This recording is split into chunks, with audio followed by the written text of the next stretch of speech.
escape, escape, escape. I need to take a deep breath just talking about it.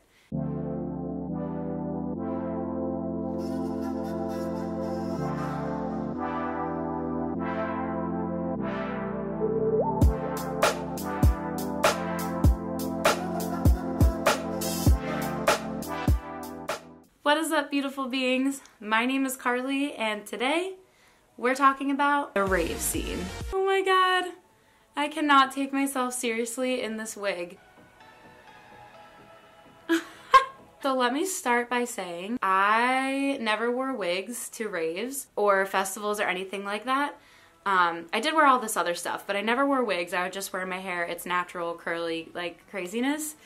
But my roommate has this wig, and I feel like it's just too good of an opportunity to pass up. So I'm gonna wear this wig while I talk to you about being an ex-raver. Today is the first installment of Sustainability Saturday. Sustainability Saturday is a series I'm doing where I'll post videos basically just around the topic of sustainability. They're just gonna be like umbrella topics, just to show you ways that you can think about being sustainable and incorporate earth environment consciousness into your everyday life without it taking over your life. So you might be thinking, how is the rave scene and sustainability related whatsoever? We're gonna talk about it. The main topic of this video is going to be my experience in the rave scene, and namely my experience at Electric Forest Music Festival. So today is December 5th, 2019. Tickets officially go on sale today for Electric Forest 2020.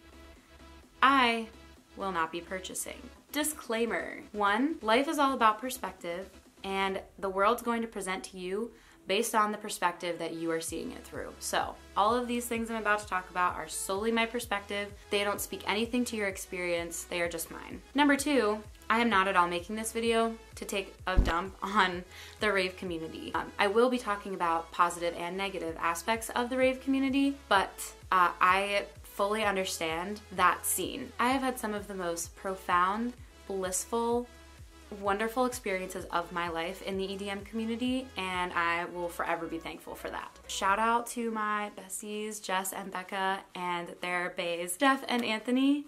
I love you guys so much. I miss you. Let's get into it. I want to talk about my horror story experience, but let me take it back and rewind. I was not in the rave scene for that long. I exited my party girl phase from college when I was like 22. 2016 of the fall is when I first kind of entered into the whole world of electronic music. It was a perfect segue from college partying to grown-up partying, if you know what I'm saying. I was introduced to it by my roommates and best friends, Jess and Becca. We all kind of came together and bonded over our love for this music, namely Odessa. Please go check out Odessa. They are amazing musical artists. I started getting into the raving stuff when Odessa first released their album A Moment Apart. We did their A Moment Apart tour, and it was like the closest experience I've had to church, but like better than church. It was fully a spiritual experience, and I don't think I stopped listening to the A Moment Apart album for a moment since then. That was kind of my entry into the rave scene, and then I definitely made a hard exit this past summer of 2019.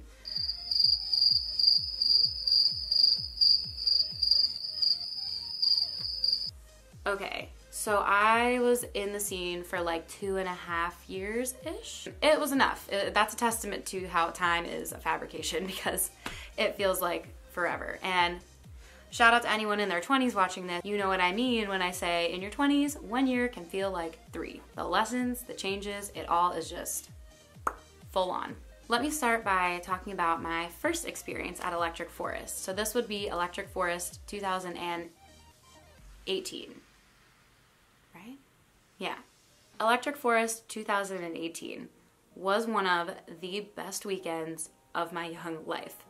It was so memorable. I went with some of my friends, Jess and Jeff, and my friend B, who is Bass Nectar Fanatics, B's Nectar, if you will. So here we are at Electric Forest. There I am, happy as a clam. Look, even Jeff is smiling, which is saying something. So, oh, look at this one of Jess and Jeff. Oh my God. Come on, get out. How cute. This was our campsite. Oh, this is Molly the Beagle. So Jeff has some friends, Black Ink Art. I will link them below. They go every year. Their art is incredible. I love it. And this is Molly, their beagle. So that's who I went with, and it just worked out perfectly. I arrived at this place, and it felt like home. If you don't know what Electric Forest Music Festival is, it is an electronic music festival with jam bands incorporated in as well, run by the String Cheese Incident, a jam band. It is a 4-day music festival, camping overnight. So you go with your pals, you bring a tent, you pitch it, you set up your campsite, and then there's the festival venue. There are like 4 to 6 different stages. It's like a giant carnival, a huge adult playground. There's food vendors, a Ferris wheel, art installations, live art, all kinds of amazing stuff within this Sherwood forest, like mystical, magical amazingness. I've never felt more free in my life. I wasn't being judged. I wasn't judging other people. People were just loving on each other. That is what the rave scene is all about. Their main slogan is PLUR, which P-L-U-R stands for peace, love, unity, and respect. There's a little like handshake with it. It's so cute. And it genuinely is what the environment is based around. Peace, loving, kindness, and celebrating life. That's really what it's all about. I would say Electric Forest is kind of Woodstock-esque, but you know, Woodstock meets the future, I suppose. It's the best time of my life. I danced all crazy and felt free. I felt comfortable in my body. I saw some of my favorite music artists. I laughed until I cried. Now, fast forward, let me tell you about my experience at Electric Forest 2019. I went to Electric Forest 2018 and then very shortly after moved across the country, away from my EDM friends and just friends, like my best friends, to a whole new city by myself. And my plan was to re-enter the scene, and I tried. I did, and boy did I have fun for those couple of weeks. But things just started to change for me, and I realized that the rave scene was not for me anymore. It just wasn't aligning with the things in my life that I was trying to reach towards. I had already made these plans to go to Electric Forest 2019 with my best friends. We were gonna reunite there, and I was so excited. But coming right up on this time of Electric Forest Music Festival, I was going through a really tough time mentally. I was not in a good mental headspace, and I thought maybe going to the festival would help me and make me feel better, pull me out of this headspace. Girl, was I wrong. I fly home. Welcome to Philadelphia with a local... Oh, well, she's decided to join me up here. I have arrived in Philly at Lamb's house. So we're leaving Tuesday night and driving overnight, 14 hours up to Rothbury, Michigan for Electric Forest Music Festival. And oh my God, I am so excited. We're so ready to go. I've been waiting for this all year, and it's gonna be an amazing week. Let the journey to Electric Forest begin. And I'm like, this is gonna be great. It's like, I'm gonna be free, I'm gonna get clarity, I'm gonna get answers. We get early arrival, we get VIP packaging, because I don't think we'll do this again, let's like go all out. So we're in like the VIP camping area where there's like bathrooms that aren't porta potties, there's showers, there's like special food vendors, special event viewing, like all these things that sound really awesome, right?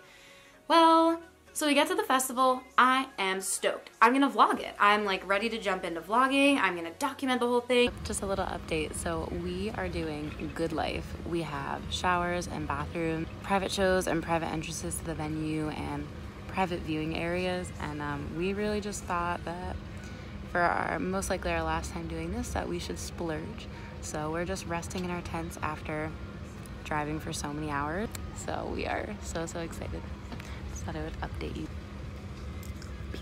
As you can maybe see, or at least as I can see because I know myself, I was not in a great space. I was like really physically and mentally just feeling unwell. And I was trying so hard to like just forget about all of that and just enjoy the festival, which is what most people are doing. They're like, F my real life. Hold on, actually. My one and only candy. I actually made this when I moved to Portland. Shout out to my Portland rave friends. If you happen to see this, you are incredible and I had so much fun with you. Thank you for welcoming me and loving on me. And thank you for helping me make this candy because it's perfect. We arrive, we're very excited. things start off really great. We're getting ready to go into the festival and check out the forest for the first time. Today, people we're most excited about are probably, well, definitely Odessa for me. I'm gonna cry the whole time, maybe. It is hot and sunny and perfect weather to be out enjoying a festival. Right, and the first night we were there was like so much fun. I had a great time. The second day we were there, which is like the actual start of the festival, so Thursday, our favorite artist was playing, Odessa, one of their last performances on the A Moment Apart tour, which had been going on for the entirety of the time I was in the rave scene. They were touring this one tour. That's like how big it got. And it was the tour that brought me and all my friends together. It was just very like symbolic, if you will. You know, it felt very straightforward, like here's what you need, the messages you need. Odessa was playing, and as the day was going on, I was kind of struggling, so this is where the sustainability comes into this video. Oh gosh, I have a very short amount of time before the sun sets. Now, Electric Forest does take really great measures to promote sustainability. They've got recycling programs and like, you know, recycling, compost, garbage cans all over the festival. There's incentives for recycling things the proper way, and it's super awesome. You can get really involved, and I'm happy as heck that they do that.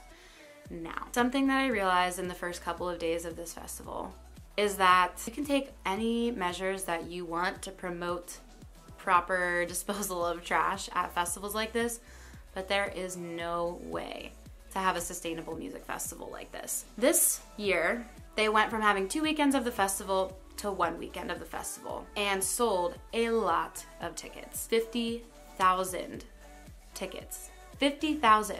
Think about how many 50,000 people is. It's a lot of people. The year before, they separated it into 2 weekends, and I think there was like less than half of that amount at the weekend that I went to. Now there's 50,000 people all driving into this one place to camp for 4 days. And let me tell you, most people aren't worried about reducing their waste during this time. They're worried about surviving 4 days of a camping music festival. People are going to Walmart, they're buying things that they're gonna just throw out, like tents, camping gear. And this year, there's 50,000 people trying to use these trash cans in the festival. There's garbage everywhere, all over. People are littering, and it's not even like intentional. There's a lot of people that genuinely really care and are connected and like want to help. There's just too many people. There's no way, like there's just too many people to have a sustainable time whatsoever. And the place was wrecked. That first night of the festival, oh man, I remember walking around like the forest, the Sherwood Forest, after some of the sets went on, and it was just trashed. People laying everywhere, garbage everywhere. All these like really fun interactive art installments that are around the forest were just saturated with people. Like so many people wanting to take pictures in front of something and look at something and go into something, and it was just like, there was no room to breathe. And I was suffocating. This was one of those times when I just was not equipped to handle the amount of like awareness that I was bringing to this event. All I could see was humanity just imploding. Our planet, this forest that is nature, you know, meant to be respected and loved and left the way it is, preserved, is just being tread on. It was just a lot. Let me rewind to talking about Odessa. So we're all so excited for Odessa, like peeing our pants type of excited, which we probably almost did pee our pants because there were so many people and not nearly enough porta potties. Warning, I'm gonna be talking about illicit drug use. I'm not gonna talk about it much because I don't wanna get in trouble on YouTube or whatever, but if you're going to these festivals, if you're in this scene at all, you know all about the drug use that goes on. I'm not judging it. I was definitely a part of it, and I'm definitely no longer a part of it. My current moral, spiritual beliefs are that if you're going to be taking these mind-altering substances, probably be trying to do it intentionally. That night, all my friends and I decide we are going to partake in this particular substance, one that's going to last in our brains for many hours and definitely reach in and morph the time that we were having, with the intention of it morphing it in a good way. Leading up to this, I'm second guessing myself, thinking, I don't think I should do this. It doesn't seem like something I should do with my mind state already at the low state that it's at. I don't think it's gonna help, but like, I want to, maybe it'll be really fun. Always listen to your gut, ladies and gents, and everyone in between. Always listen to your gut. My gut said no, and my mind said yes, and that was my first mistake. Don't get me wrong, I had a great time. We watched Odessa, I cried, I laughed. It was unbelievable. It felt like there were messages pouring in from the divine to me in all of those moments. It was just absolute magic. It was beautiful. But then Odessa ended. Suddenly, I'm in a festival in a confined space on this substance, and there are 50,000 people trying to squeeze through this festival venue to get to different stages and go do different things and enjoy all these things there are to enjoy. And I'm so overwhelmed. I am like losing it. I'm in a low mind state, so all I'm thinking about is how many people are at this one event and how many people are on the earth, and just all the garbage buildup and all of the substance use to avoid our real lives, and how we need to do this thing to avoid real life, to enjoy life, to have a good time. We have to escape, escape, escape. I need to take a deep breath just talking about it. Overstim, overwhelmed to the max. I didn't sleep that night. I stayed up in my tent all night. There was a severe storm alert overnight. We're in just crappy Walmart tents in the middle of a giant field. I get an alert on my phone to go get in my car until it's safe, until further notice. If you can't get to your car, get to another shelter. No one else in my campsite or anyone around me is waking up. I'm already awake thinking about life and all of my woes. So now I'm sitting in my car crying on the phone, trying to figure out how to not perish for the rest of the 3 days of this festival. It is a giant downward spiral. I couldn't handle it. I couldn't hang. I was that girl. I know that there are people that are gonna be like, ugh, God, that girl. I'm crying on the phone. I am a wreck. And it definitely had to do with the substances I chose to take, but also mainly the perspective I had and the mindset that I was in. I was not in a space to be at an event like that. All I could see was doom.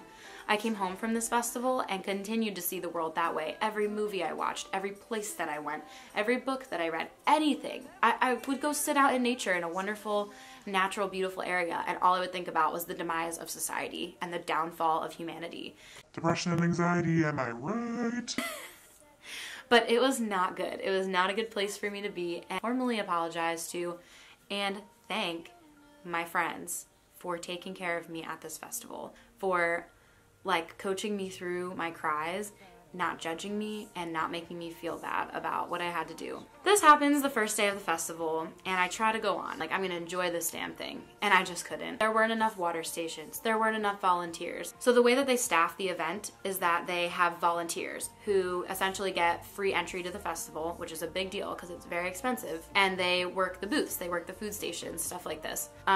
That first night, people are trying to get into these certain art installation things, and all of these volunteers are like so overwhelmed. The security, so overwhelmed. I'm sure other people had a different experience, but since I was in this like self-fulfilling prophecy of like this is doomed, I was seeing all the doom. And volunteers were like, go back to your campsites, the forest is closed, go home. Like, and they weren't trying to be mean, they were just genuinely so fucking stressed out. I felt so bad. And like, I felt extra bad because the friends I was with weren't seeing this. It was like, I was the only one seeing it.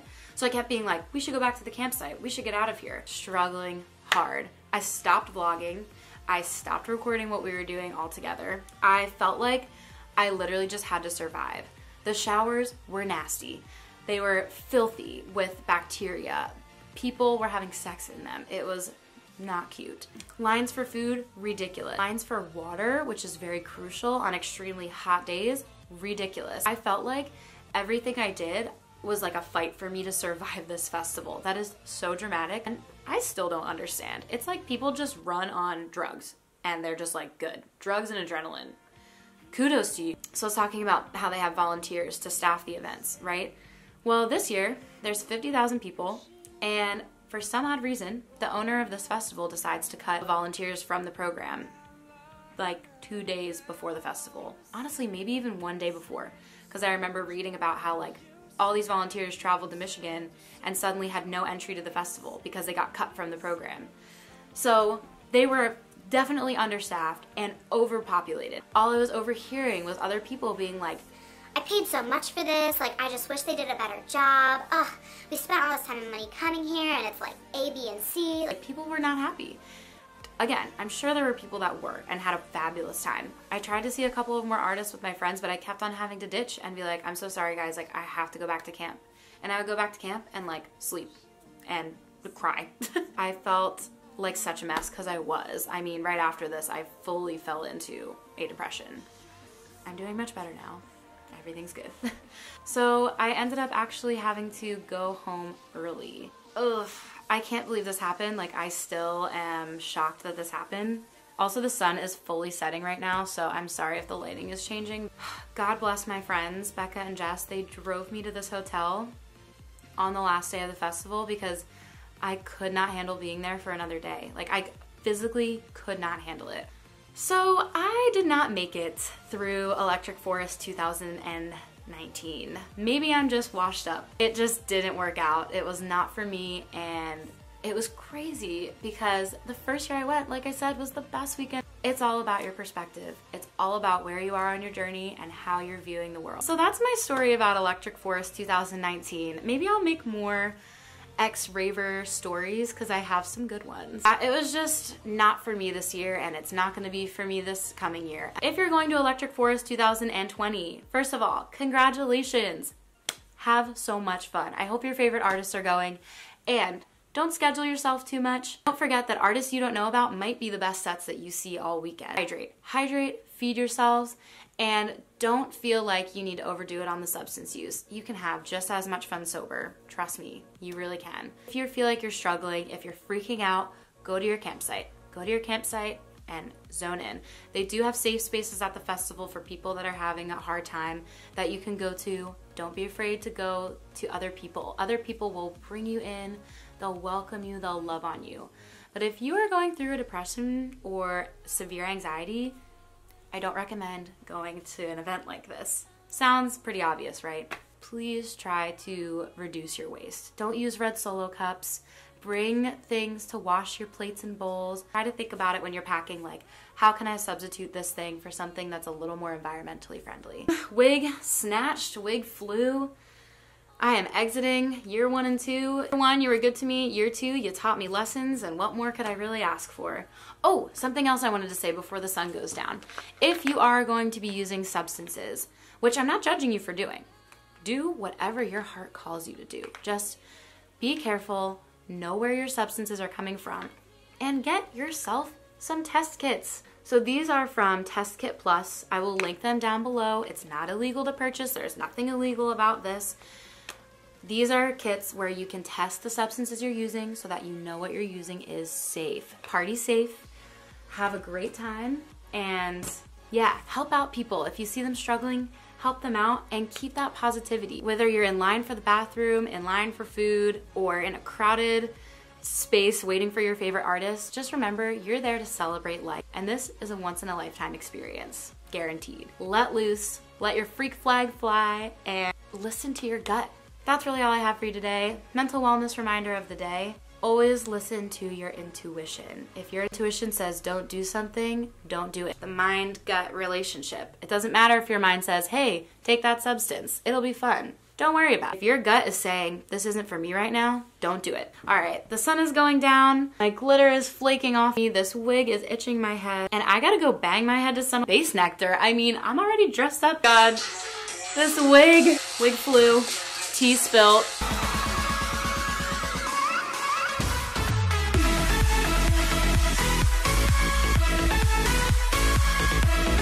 Like and subscribe. Bye.